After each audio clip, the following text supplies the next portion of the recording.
धरती पे इनका हार्दिक अभिनंदन वंदन और स्वागत करते हैं। ये कुर्सी वहां लगा दो। इस कार्यक्रम के लिए लगातार चल रहे देवरिया जनपद के रामपुर ब्लॉक प्रमुख के संदर्भ ब्लॉक प्रमुख माननीय श्री राजा राम चौहान जी, मैं आपका भी हार्दिक अभिनंदन वंदन और स्वागत करता हूं। इस गांव के सरदार प्रधान हम लोग के मित्र रिश्तेदार हैं श्री अरविंद चौहान जी, जेके चौहान जी, नायक जी और हमारे संचालक महोदय चाचा जी, मैं आप सभी का हार्दिक अभिनंदन वंदन और स्वागत करते हैं। हम लोग लगातार घूम रहे हैं देवरिया जनपद के हर गांव, हर गली, हर टोला, हर मोहल्ला में डाक साहब का कारवा चल रहा है।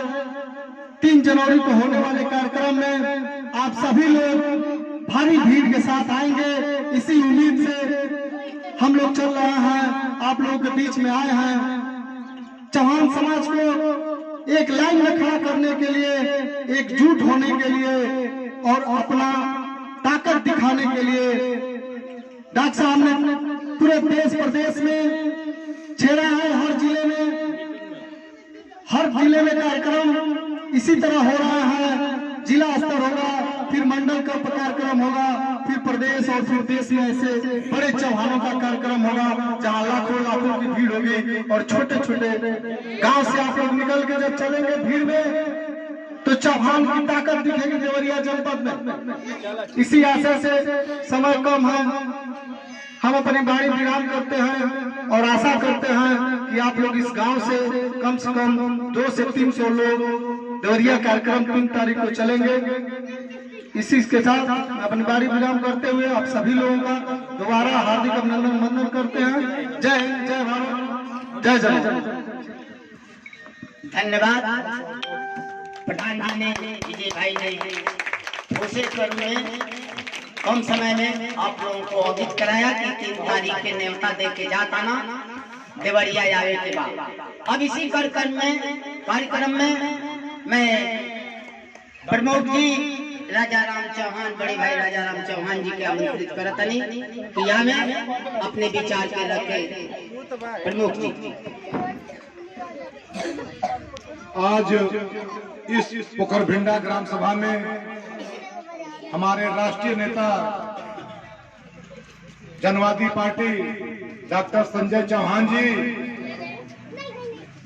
और टेकुआ के प्रधान श्री विजय चौहान जी, पोखरभिंडा के प्रधान अरविंद चौहान जी, तेलंगाना से चलकर आए हुए के नायक जी, बलिया के जनवादी पार्टी के जिला अध्यक्ष रामदयाल भाई साहब, जेके चौहान जी और इस ग्राम सभा के सम्मानित बुजुर्ग माता बहने, नन्हे मुन्ने बच्चे, सबका मैं हार्दिक अभिनंदन वंदन नमन करता हूं। साथियों, हम लोग राजनीतिक स्तर पर सबसे निचले पायदान पर चौहान है। चौहान के पास कोई प्रधान है, न कोई बीडीसी है, न कोई जिला पंचायत सदस्य है, न कोई ब्लॉक प्रमुख है, न कोई विधायक है, न एमपी है। हम और आपको सोचना पड़ेगा कि यह कारण क्या है कि हमारे पास कुछ नहीं है। आप लोग कम से कम भाग्यशाली हैं कि आपके गांव के प्रधान अरविंद चौहान। इसके लिए आप लोगों को बधाई, कि आप लोग बधाई के पात्र हैं कि कम से कम बनाए हैं। साथियों, हम लोगों के अंदर राजनीतिक चेतना नहीं है। हम लोग थोड़ी सी बात अगर हो जाएगी, किसी चौहान से थोड़ा सा अनबन हो जाएगा तो चौहान जब चुनाव आएगा तो चौहान दुश्मनी साथ दिलाएगा। मैं खुद प्रधान रहा हूं, मैं खुद पीडीसी रहा हूं, खुद मैं ब्लॉक प्रमुख हूं। हम इस पीड़ा को जानता हूं कि चौहान कितना तंग करते हैं अपने बिरादरी को। अपने लोगों से लड़ना होता है तो कितना दिक्कत करते हैं लोग। लेकिन चलिए, उसके बाद भी हम लोग चौहानों का सम्मान करते हैं, कहते हैं ठीक है हमारी बिरादरी राजनीति को नहीं जानती है कि राजनीति कौन मास्टर चाबी है। हम लोग अपने बच्चों को पढ़ाने पर ध्यान नहीं रखते हैं, हम लोग शिक्षित नहीं बनाते हैं। जिस दिन हमारे बच्चे शिक्षित हो जाएंगे, जानेंगे कि राजनीति क्या चीज है। राजनीति तो चाबी है कि दुनिया की कोई भी ताला। आप गेहूं बोते हैं आप गेहूं पैदा करेंगे लेकिन उसका रेट निर्धारण क्या होगा? लखनऊ से होगा। सारे विधायक एमपी मिनिस्टर तय करेंगे। आपके अगर आपका कोई विधायक होता तो आपके लिए सोचता। हमारे नेताजी हैं, आपसे बताते हैं, ये गाजीपुर के रहने वाले हैं। ये डिग्री कॉलेज में प्रोफेसर थे। इन्होंने बिरादरी की पीड़ा को देखा और देख के अपनी नौकरी को त्याग पत्र देकर 17 साल से चौहान बिरादरी में चल रहे हैं। एक आदमी पूरा हिंदुस्तान में कितना मेहनत करके चल रहे हैं डॉक्टर साहब। इनको हुआ कि हमारी बिरादरी कितनी पीछे है। साथियों, बिना सहयोग का हर लोग जब तक सहयोग नहीं करेंगे तब तक हमारी बिरादरी आगे नहीं बढ़ेगी। हम किसी से कम कमाते नहीं हैं, हम किसी से कम हमारी हैसियत नहीं है, लेकिन हमारा नेता कोई हमें नहीं है। जब तक मेरा नेता नहीं होगा, बताइए, अभी लोकसभा का चुनाव हुआ, हमारे सभी चौहान बिरादरी के लोग भारतीय जनता पार्टी को वोट देते हैं। ये बताइए, भारतीय जनता पार्टी आपने पता किया है कि एक भी टिकट कहीं से पूरे उत्तर प्रदेश में कहीं से टिकट मिल जाता तो चौहान सांसद हो जाता। आज ये स्थिति है कि आपकी दिल्ली की संसद में कोई आपका एक नेता नहीं है। इसको देखते हुए संजय चौहान ने कहा कि अब हम दूसरे के पीछे हम लोग नहीं चलेंगे। हम लोगों अनुसूचित जात के लोग हैं, उनके घर जाइए, पूछिए किसको वोट देना है, तो मायावती हाथी को देना है। यादव जी के पास चले जाइए, कौन पार्टी आपकी है, तो हमारी पार्टी साइकिल है, अखिलेश यादव है। चौहान के पास कोई पार्टी नहीं थी, लेकिन आज डॉक्टर संजय चौहान अपनी पार्टी लेके आए। इसका चुनाव चिन्हारी है। अब ये नहीं है कि चौहान कौन कर सकता है कि नहीं, हम अपनी लाइन में खड़ा होंगे, अपने बिरादरी के साथ खड़ा होंगे। हम क्यों दूसरे के पीछे जाए? हम दूसरे को वोट देते हैं, मेरी की गिनती नहीं होती है। हम किसी को वोट दे दें, लेकिन लोग मानेंगे नहीं कि हम वोट दिए हैं। इसलिए साथियों, वोट ऐसी चीज है, उसको सोच समझ के अपने जगह पर वोट देना। जिसको दिमाग में रख लीजिए, कौन हमारा, सोच लीजिए अच्छी तरह से। ये बहुत कीमती चीज है। वो पहले रानी के पेट से राजा पैदा हुआ करता था। आज जो मुख्यमंत्री, जो प्रधानमंत्री मोदी है, जितनी उनकी वोट की कीमत है उतना ही आपके भी वोट का कीमत उतना ही है। समझ लीजिए कितना महत्वपूर्ण चीज है ये साथियों। इसलिए वोट देने से पहले आप पूरा विचार सोच समझ के इस काम को करना चाहिए। हम वोट ऐसा जगह नहीं दे रहे कि खराब हो जाए मेरा वोट ऐसे जगह दीजिए जिसका लाभ आप उठाइए। इसलिए साथियों, समय कम है। नेताजी अब राष्ट्रीय नेता हमारे जो है कुछ जवाब सवाल आप लोगों से करेंगे, कुछ क्वेश्चन सवाल होंगे आपके। इसलिए मैं सारा समय अपना और कुछ बोलना था, लेकिन न बोलते हुए अपनी वाणी को विराम करता हूँ। आए हुए सारे लोगों का मैं वंदन नमन करता हूँ। जय हिंद, जय समाजवाद, जय जवाहर। धन्यवाद। माननीय बड़े भाई राजा राम चौहान जी ने अपने ठोस शब्दों से आप लोगों को अवगत कराया कि हम लोग काहे पिछड़ल बनी जा, अब इन्हें उससे पिछड़ा बन जाइए। अब आपके बीच में जनवादी पार्टी के राष्ट्रीय अध्यक्ष जो रात दिन चल करके अपने समाज को जगा रहे हैं, उनको मैं आमंत्रित करता हूँ। वो उनके विचारों को आप लोग सुने तो एक साथ नहीं नारा लगाता जा, जनवादी पार्टी जिंदाबाद। और बच्चन एक जोर से, जनवादी पार्टी जिंदाबाद। डॉक्टर संजय चौहान जिंदाबाद। डॉक्टर संजय चौहान जिंदाबाद। चौहान एकता जिंदाबाद। पृथ्वीराज चौहान अमर रहे। धन्यवाद बच्चे। इस गांव के सभी सम्मानित पिता, तुल्य बुजुर्ग, नौजवान साथी, माताएं, बहनें, हम लोगों के साथ चल रहे रामपुर कारखाना के ब्लॉक प्रमुख श्री राजा राम चौहान जी, एक डंगा के प्रधान श्री विजय चौहान जी, इस गांव के प्रधान जी, आप भाई साहब बगल के गांव के दरोगा चौहान जी, बलिया से रामदयाल चौहान जी, आप सब लोगों को हृदय से मेरा प्रणाम, जय जवाहर। साथियों, आपके गांव में हमारे साथी आकर के आप सबको बहुत सारी बातें बता दी। हम बस इतना आप सब लोगों से पूछना चाहते हैं कि सब समाज का अपन अपन पार्टी, है कि नहीं? चमार बिरादरी के गांव में कमल के छाप वाला लोग वोट मांगा जाला, जैबो करला तो ईमान के चला कि हमके वोट मांगा भले लेकिन मिली नहीं। लेकिन चौहान के गांव में हर पार्टी के लोग वोट मांगा आवाला कि ना आवाला? बतावा, वोट मांगा आवाला हर पार्टी के, हर पार्टी के नेता वोट मांगा आवाला। कहा से कि हर पार्टी के पता कि चौहानन के गांव से कुछ न कुछ वोट हमके ना ऐसे दिए थे, खिलौले पिलौले से भी वोट मिल जाई, लेकिन चौहान को वोट हम चाहब तो हमके मिल जाए। हर पार्टी के लोग वोट मांगा आवाला। काहे से वोट मांगा हर पार्टी के लोग आवाला कि सबके पता है कि यह वोट खाली एक के माई बाप नहीं, यह समाज है जिसका आपन के अगुआ नहीं, यही समाज है जिसका कोई पार्टी और कोई छाप नहीं। इसी समाज का वोट आपको मिल सकता है। और जिस समाज की पार्टी नहीं है, नेता नहीं है, जिस समाज का दल नहीं है, वह समाज इस समाज में कमजोर बनकर के जी रहा है कि नहीं जी रहा?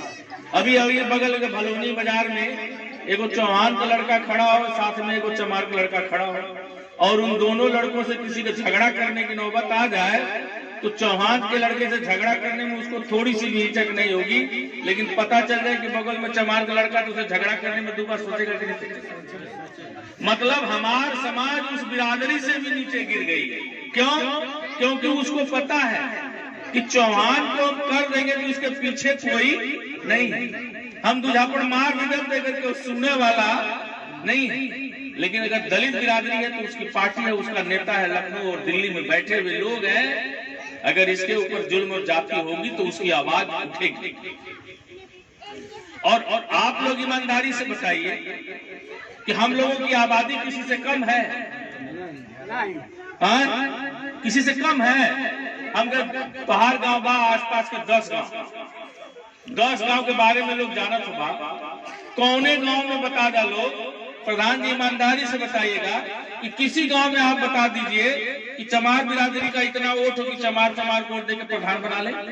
अगर ब्लॉक में प्रधानी के सीट हर्जन ना होवे तो एको प्रधान चमार बिरादरी के लोग बन पाई। लेकिन 10 गांव देखबा तो उसमें 2-4 गांव जरूर मिल जाएगा कि एगो चौहान खड़ा हो, सब चौहान वोट दे तो प्रधान बन जाएगा कि नहीं बन जाएगा? तो हमारे समाज के लोगों के पास प्रधान से लेकर के प्रधानमंत्री बनने का वोट है, लेकिन हमारा वोट का बा कि दूसरे के पीछे। हम लोग वोट दूसरे को देते हैं, झंडा दूसरे का ढोते हैं, नारा दूसरे का लगाते हैं, जिंदाबाद दूसरे का बोलते हैं, पिछलुआ बन करके दूसरे के पीछे घूमते हैं। तो जिनको वोट देंगे, जिनके पीछे चलेंगे, मामला उनका मजबूत होगा कि आपका मजबूत होगा? और 70 साल तक आप वोट देते दूसरे को चले आए तो मजबूत आप कहां से होंगे? और हम लोगों से ज्यादा मजबूत इस देश में कोई था क्या? चलिए, जब देश गुलाम था, आजाद हो गया, जब सबको वोट देने का अधिकार मिल गया और सबके वोट की कीमत बराबर हो गई, तो सब लोग अपने वोट की कीमत समझ गए। दिल्ली का राजा कोई कह सकता है कि हमारे पूर्वज रहे हैं, कोई यादव भाई कह सकता है कि दिल्ली का राजा हमारे पूर्वज रहे, हमारे बाप दादा राज किए हैं दिल्ली पर। दलित भाई कह सकता है, कोई ठाकुर बाबन भूमिहार कह सकता है, लेकिन चौहान सीना तान के कह सकता है कि दिल्ली की कुर्सी हमारे बाप की बकौती है। लेकिन आज उस दिल्ली की संसद में एक भी चौहान का बेटा सांसद नहीं। कितना बड़ा दुर्भाग्य! और इसलिए नहीं क्योंकि हम लोग अपने लिए लड़े हैं। आज हम आपके बीच में आए हैं साथियों, तो अब आपकी पार्टी हो गई है, आपका छाप हो गया, आपका झंडा हो गया है, और अभी तक हम लोग दूसरे के लाइन में खड़े थे। और जिस दिन हम लोग अपने पार्टी के लाइन में खड़े हो जाएंगे तो हमारी कतार किसी से छोटी रहेगी क्या? और उनकी कतार बड़ी क्यों दिख रही है? उनकी कतार इसलिए बड़ी है कि उनकी कतार में हम भी खड़े हैं, और जिस दिन निकल करके हम अपनी कतार में खड़े हो जाएंगे तो हमारी कतार भी बनेगी और उनकी कतार भी छोटी हो जाएगी। और जिनकी कतारें छोटी होगी, कल वही लोग आपसे गठबंधन करके आपको सत्ता में जाने का मार्ग देंगे। लेकिन जब तक हम लोग उनके पीछे खड़ा रह जाए तो हालात क्या बनल?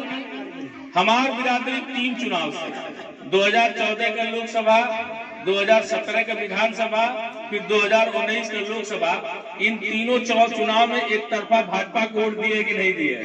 ईमानदारी से बताइए लो, एक तरफा भाजपा को वोट हमारी बिरादरी दे ले ना। अब परिणाम का निकल कि 80 लोकसभा सीटें उत्तर प्रदेश में, क्या एक भी टिकट भाजपा ने चौहान को दिया? अगर 80 लोकसभा सीट में एक को चौहान को दिया होता तो चौहान को बेटा भी दिल्ली की संसद में बैठा होता कि नहीं? और हमारी बदौलत भाजपा जीती कितनी?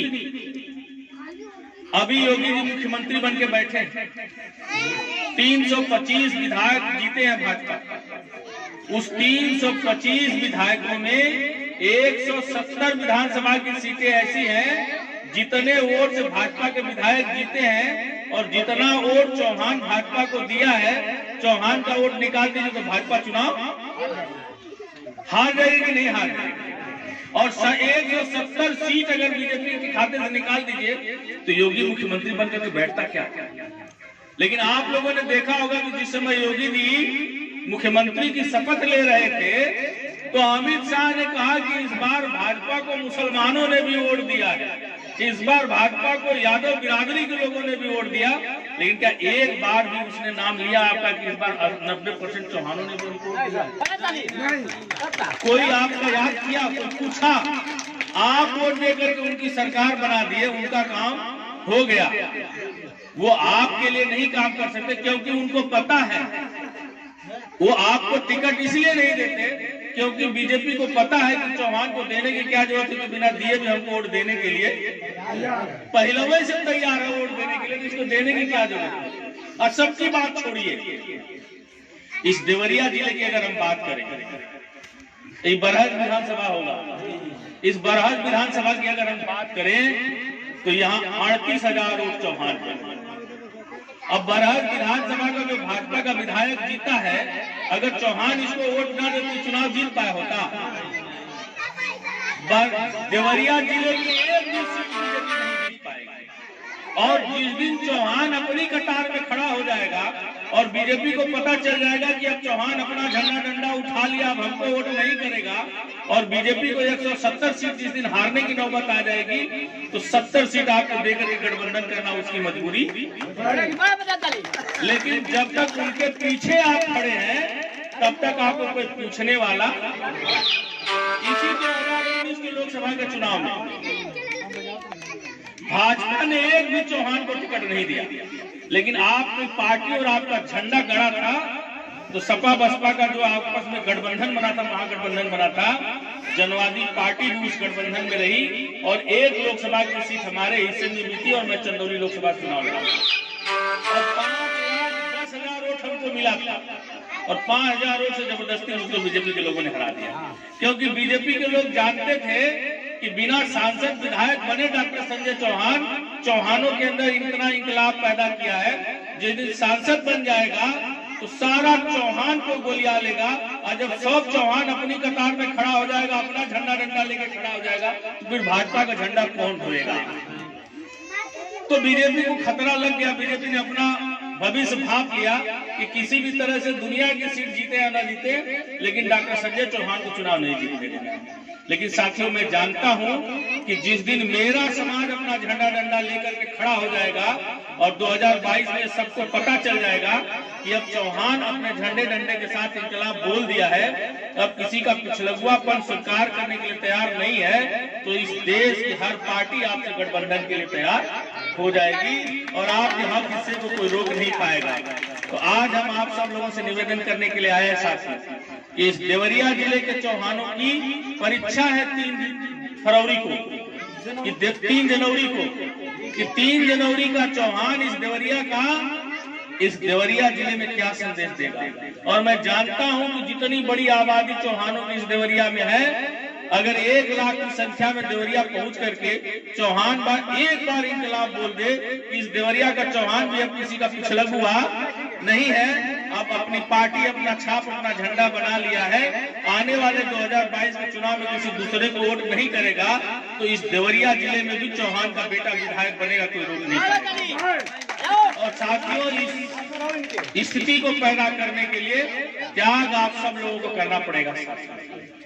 यह सही है कि जनवादी पार्टी अभी एक छोटा सा पौधा है, ना आज आपको फल देगा ना छाया देगा, लेकिन एक गारंटी है, इस पौधे को आप लोगों ने लगा के खाद पानी दे दिया तो आने वाली जो मेरी पीढ़ी तैयार हो रही है, इसके पास पेड़ भी होगा, फल भी होगा और छाया भी होगा। और अगर नहीं लगाया तो जैसे हम लोग पिछलगुआ बनकर घूम रहे हैं, हमारी आने वाली पीढ़ी पिछलगुआ बनकर के घूमेगी। जैसे हम लोगों को लोग, हम पृथ्वीराज चौहान के हम लोग वंशज हैं, लेकिन गिरी दृष्टि से देखते हैं, आने वाली हमारी पीढ़ी को लोग गिरी दृष्टि से देखते हैं। तो साथियों, मैं और ज्यादा कहते हुए इस गांव के प्रधान जी भी यहाँ उपस्थित हैं, हम उनसे भी और आप सब लोगों से गुजारिश करेंगे कि इस गांव की बड़ी से बड़ी भागीदारी उस दिन 3 जनवरी की रैली में होनी चाहिए। और यहाँ पर बैठे हुए जितने भी हमारी माताएं बहनें बच्चे बुजुर्ग हैं, मैं आप सब लोगों से जानना भी चाहूंगा कि 3 जनवरी की देवरिया की रैली में आप सब लोग चलेंगे कि नहीं चलेंगे? सब लोग चलेंगे ना? और अगर नहीं चले तो आप आने वाले अपने भविष्य के साथ, आप सब लोग खुद आने वाले अपने भविष्य में गर्द को देंगे, गड्ढा तैयार करेंगे। तो मैं और ज्यादा मैं कहते हुए इन्हीं चंद शब्दों से अपनी वाणी को विराम दूंगा और मैं निवेदन करूंगा इस गांव के जो प्रधान जी हैं वह भी आकर के अपने विचार रखें और बताएं कि इस गांव के लोगों की कैसी तैयारी होगी चलने के लिए। जय हिंद, जय जनवाद। अभी आपके बीच में जनवादी पार्टी के राष्ट्रीय अध्यक्ष माननीय डॉक्टर संजय सिंह चौहान ने सारी बात बताया और मैं इस गांव के प्रधान जी को आमंत्रित करता हूं कि वो कैसे चलेंगे, अपने विचार रखें, अपनी डायरी में नोट करा दें, ताकि 3 तारीख को कितनी संख्या में प्रधान जी लेके जा रहे हैं। प्रधान जी यहाँ पे आए हुए हमारे बड़े भाई संजय चौहान जी और हमारे बड़े भाई राजा राम जी और हमारे रिश्तेदार विजय चौहान जी और हमारे गांव के बड़े बुजुर्ग, नौजवान और माताओं और बहनों, हम ये चाह रहे हैं कि ये बिरादरी के लिए एक सम्मान की बात है कि 3 जनवरी को हम लोग अपने गांव से अपनी उपस्थिति देवरिया में दर्ज करें और संजय चौहान जी को आगे बढ़ा के उनके पीछे से कदमों से कदम मिला के उत्तर प्रदेश नहीं दिल्ली तक हम लोग एहसास दिलाने कि हम चौहान किसी से कम नहीं है, क्योंकि एकता हर बिरादरी में, चाहे पंडित जी हो, चाहे ठाकुर हो, चाहे यादव हो, चाहे हरिजन हो, सब लोग अपने अपने बड़े बड़े नेताओं को देखकर वोट दे रहे हैं लोग। आज वो लोग यहाँ से कहाँ पहुँच गए हैं लोग। हमारे बिरादरी में, हमारी बिरादरी की कोई पार्टी नहीं है, न कोई जनाधार नहीं है। आज संजय चौहान जी आगे खड़े होकर चल रहे हैं, उनके साथ से साथ कदम से कदम मिला के आगे चलेंगे तो हमारी पीढ़ी में आगे चल के विधायक सांसद अपनी उपस्थिति पार्लियामेंट में दर्ज करेंगे, हमारी बातों को सफलता पूर्वक रखेंगे। इसलिए हम चाह रहे हैं कि 3 तारीख को हमको देवरिया जिला में चौहान सभा को यह एहसास दिला देना है कि हर बिरादरी को कि चौहान सभा क्या है। जब तक हम अपना एहसास नहीं दिलाएंगे तब तक हमारी कदर नहीं होगी भाइयों। हमको अपना कदर दिखाने के लिए एकता बनाना होगा। और जब तक यहाँ हमारे बड़े भाई कह रहे हैं कि चौहान 38,000 पर हर विधानसभा में है, अगर हमारे भाई को किसी को टिकट मिल जाता है तो विधायक हो जाएगा, क्योंकि पार्टी की जब पार्टी बनती है तो हर बिरादरी आती है। आज हम ये कह रहे हैं कि आज राजा राम चौहान जी जो इनको भाजपा से आज उनको टिकट मिल गया रहता तो देवरिया से कारखाना रामपुर से ये विधायक रहते, बाकी इनके साथ में क्योंकि हमारी ताकत नहीं है, हमने अपना अस्तित्व नहीं देखा। नहीं तो आज बीजेपी से विधायक रहते तो पूरे देवरिया जिला में नाम रहता कि मेरा विधायक चौहान है। या थाना पे, ब्लॉक पे कोई बात होता तो हम भी फोन करते कहते कि मेरे रिलेशन में विधायक जी है, ये बात नहीं है। आज कोई ब्लॉक में बात होता है तो हमारा बिरादरी कोई नेता नहीं है, कोई अधिकारी नहीं सुनता है, तो हम किसके पास फोन करेंगे? अभी कोई पंडित रहता है तो फोन करता है कि अभी मैं विधायक जी को फोन कर रहा हूँ, उनकी बातों को उनको अधिकारी सुनते हैं। हमारा नेता अगर कोई हमारे बिरादरी का रहता तो मैं भी फोन करता, गर्व से कहता कि विधायक जी के नीचे ये बात कीजिए। इसी बातों से मैं विराम रख रहा हूँ और 3 तारीख को सफलता पूर्वक कार्यक्रम में अपने कोकरबिंडा ग्राम सभा से चौहान बिरादरी की हिस्सेदारी रहनी चाहिए। बहुत बढ़िया कहा, धन्यवाद। बहुत बढ़िया। बहुत प्रधान जी ने बहुत अच्छी बात कहा कि हमने करके उस सुनवैया लेके आज हम लोगों का विधायक रहता तो डीएम ही लेता, लेकिन 3 तारीख के तो साबित हो जाएगी। डॉक्टर साहब वो इकट्ठा करना शुरू कर दीजिए।